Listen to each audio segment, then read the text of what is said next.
Mais uma vez estamos para estudar a lição da Escola Bíblica Dominical, a lição da Escola Bíblica Dominical da nossa igreja, Igreja Batista Jardim das Esmeraldas. Nós tivemos uma semana muito difícil, perda de irmãos para a Covid-19, irmãos internados, familiares enfermos, e nós vemos que essas coisas têm abalado as nossas famílias. E as famílias, que são o centro de tudo que acontece na sociedade, quando a família é abalada, a sociedade fica abalada. Então nós vemos que hoje, estão todos atordoados. As famílias estão com problemas, sofrendo por conta dessa situação. A sociedade também está sofrendo. Nós vamos falar hoje na nossa lição. A lição tem o título de Desencontros Familiares e são baseados nos textos de Gênesis 37 e 38. Na realidade, esses textos de Gênesis que nós estamos estudando, já estamos caminhando para o final do livro de Gênesis, e nós vemos o plano de Deus, né? É importante a gente nunca esquecer do plano de Deus, desde o princípio, mas vamos pegar a ideia da promessa feita a Abraão, né? Abraão renovada a Jacó, a Isaac, Abraão, Isaac, Jacó, né? E essa situação vai chegar então na história de hoje, que é a descendência de Jacó.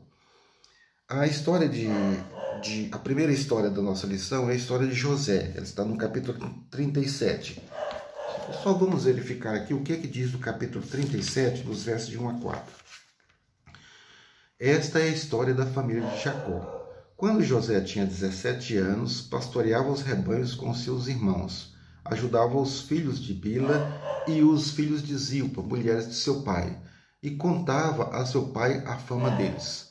Ora, Israel gostava mais de José do que de qualquer outro filho, porque ele havia nascido da sua velhice. Por isso mandou fazer para ele uma túnica longa. Quando seus irmãos viram que seu pai gostava mais dele do que de qualquer outro filho, odiaram-no e não conseguiam falar com ele amigavelmente. Jacó, que aqui teve o seu nome mudado para Israel, era descaradamente tinha preferência por José. Essa predileção de Jacó para com José, suscitou o ódio dos seus irmãos. Então esse desencontro aqui, eles servem de lição para a nossa vida, na criação dos nossos filhos e tudo mais. Então, tudo que o pai fazia para José era motivo de rancor e mágoa de seus irmãos. Então o seu pai mandou fazer uma túnica longa para eles e os seus irmãos ficaram muito tristes.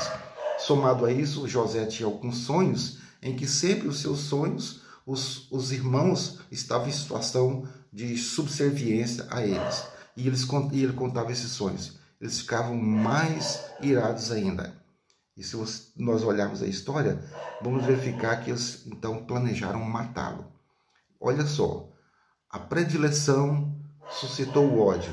O ódio suscitou o desejo de vingança. Planejaram matá-lo. Certa vez, quando os irmãos estavam lá no campo, o texto diz aqui, José foi para lá amando seu pai, e eles então resolveram executar o plano de matá-lo. Só que, por orientação de um dos irmãos, eles decidiram não matá-lo, jogá-lo num poço vazio, que tinha lá, um poço sem água lá, né? E esse irmão que fez essa sugestão, Rubem, segundo o texto bíblico, ele tinha a intenção de depois resgatar José e devolver ao pai. Ocorre que vinha uma caravana de ismaelitas, filhos de Ismael, outro filho lá de Abraão, a caminho do Egito. Então os irmãos decidiram, por sugestão de Judá, vendê-lo. Ou seja, seria mais lucrativo vendê-lo. E aí então venderam José para os ismaelitas. Essa sucessão de erros surgiu mais um problema. Eles tiveram que inventar uma mentira para o pai. Pegaram a túnica de José, mataram um animal, sujaram de sangue e levaram para o pai. O pai, então, ficou muito triste, provocou muito sofrimento no seu pai.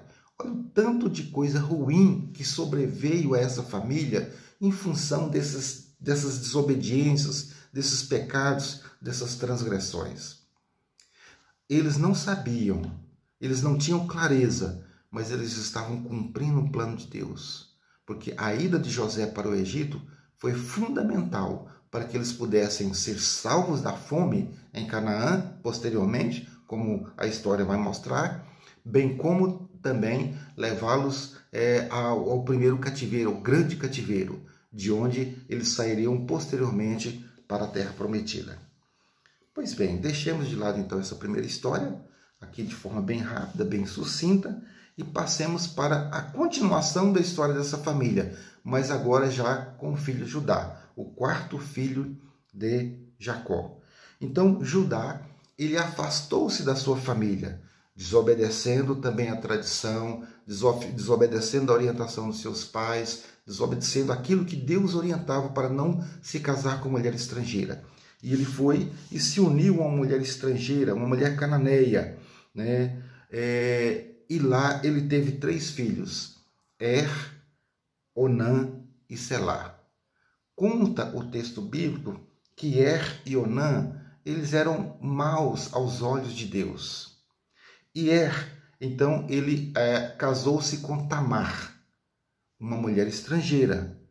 Mas, devido à maldade de ele acabou morrendo. O texto bíblico fala, Deus o matou.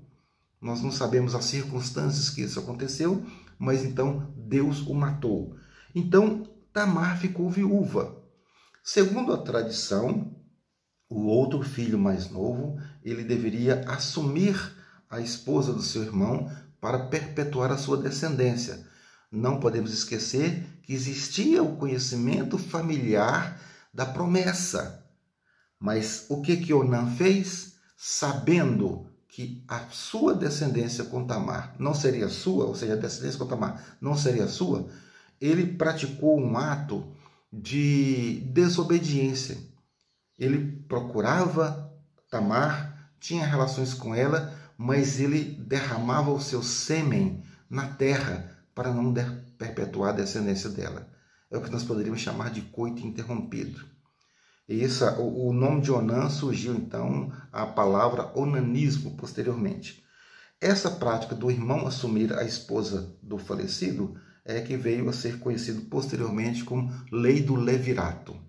Pois bem, essa desobediência de Onã, não a desobediência de praticar o coito interrompido, porque poderia ser muito bem um método de contraceptivo, mas a questão da desobediência àquilo que ele estava proposto a fazer, aquilo que o seu pai esperava que ele fizesse, aquilo que era o resultado a cumprimento da promessa.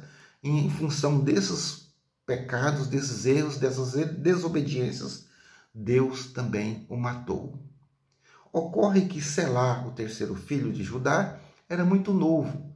Então Judá, temendo que pudesse acontecer alguma coisa ao seu terceiro filho, falou assim para Tamar, volte para a casa do seu pai, guarde a sua viuvez até que Selá cresça e se torne capaz de honrar você com a descendência.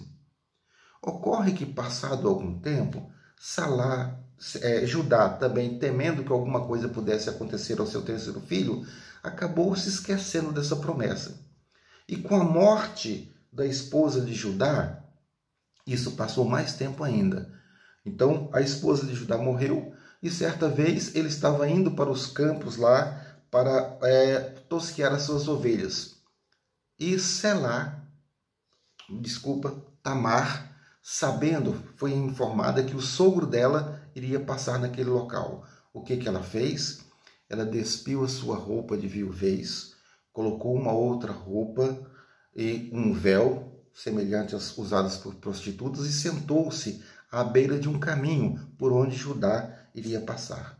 Quando Judá passou e a viu, julgando-a ser uma prostituta, chamou então para ficar com ela. E ela perguntou para ele, o que você vai me dar para ficar comigo? E ele falou assim, eu vou te dar um cabrito do meu rebanho. Ela falou assim, mas e como garantia de que você vai me mandar esse cabrito? O que você vai me dar? Me dá então o seu cordão e o seu selo, quer dizer, os pertences que ele tinha de identificação de quem ele era, esses bens que você tem aí. E ele então, pois bem, deu como garantia, como um penhor que ele deu. E ele então ficou com Tamar. Ocorre que ela engravidou-se. Ela voltou-se para a sua casa de seus pais, despiu aquela roupa, vestiu-se da sua viuvez e ficou lá. Passado 3 meses, chegou a notícia para Judá de que a nora dele havia cometido pecado e estava grávida.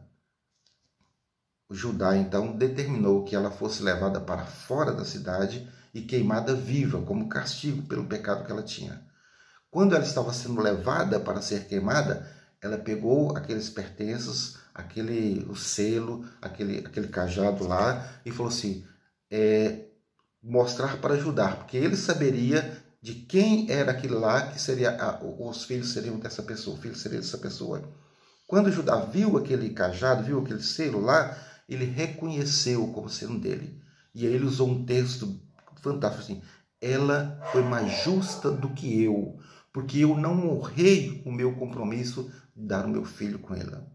Então ela voltou para casa lá, foi justificada. E aí nós vemos o seguinte, uma coisa fantástica. Nós não podemos fazer juízo de valor sobre a conduta de Judá em buscar o que ele pensou ser uma prostituta, e não podemos fazer juízo de valor sobre a conduta de Tamar. Mas Tamar foi justificada. Ou seja, e ela, desta forma, e aí ela teve os filhos de Judá, foram 2 filhos, né? Pérez e Zerá, e Pérez vai ser que vai perpetuar essa linhagem da promessa, que vai fazer parte da genealogia de Jesus. Então Tamar entrou na genealogia de Jesus dessa forma. Assim como posteriormente nós vemos a história de Raabe, uma prostituta que também entrou na genealogia de Jesus. Ou seja, elas acabaram sendo mais dignas do que as outras pessoas. Então essa história vai mostrar aqui uma situação de desencontros familiares. Quantas coisas poderiam ser evitadas? Mas eles não sabiam que o plano de Deus não pode ser mudado. E Deus estava construindo a sua história, porque daquela linhagem viria o Messias. E se nós olharmos a genealogia de Jesus, nós vamos verificar esses nomes direitinho e vamos ver lá quando então nasceu Jesus. Que nós possamos pensar que Deus constrói a nossa história. Nesses momentos de tanta dor, tanto sofrimento, tanta incerteza diante dessas doenças, vamos pensar que Deus está tomando conta das nossas histórias. Deus está cuidando das nossas famílias. Que nós possamos, então, buscar sempre a vontade dEle, para que nós não possamos desobedecê-lo, nem nos afastar dos seus ensinamentos. Porque isso vai nos poupar sofrimento, vai nos poupar angústias e vai fazer com que nós sejamos honrados pelo cumprimento do plano de Deus em nossas vidas. Que Deus possa nos abençoar todas as pessoas da nossa igreja, todas as pessoas que estão enfermas, abençoar as pessoas enlutadas e todas as outras pessoas, conhecidas ou não, que têm sido dilaceradas por essa doença tão terrível. Que possamos então, com humildade, com confiança, depositarmos a nossa vida na mão de Deus, para cada dia mais estarmos buscando a sua vontade em nossas vidas. Amém.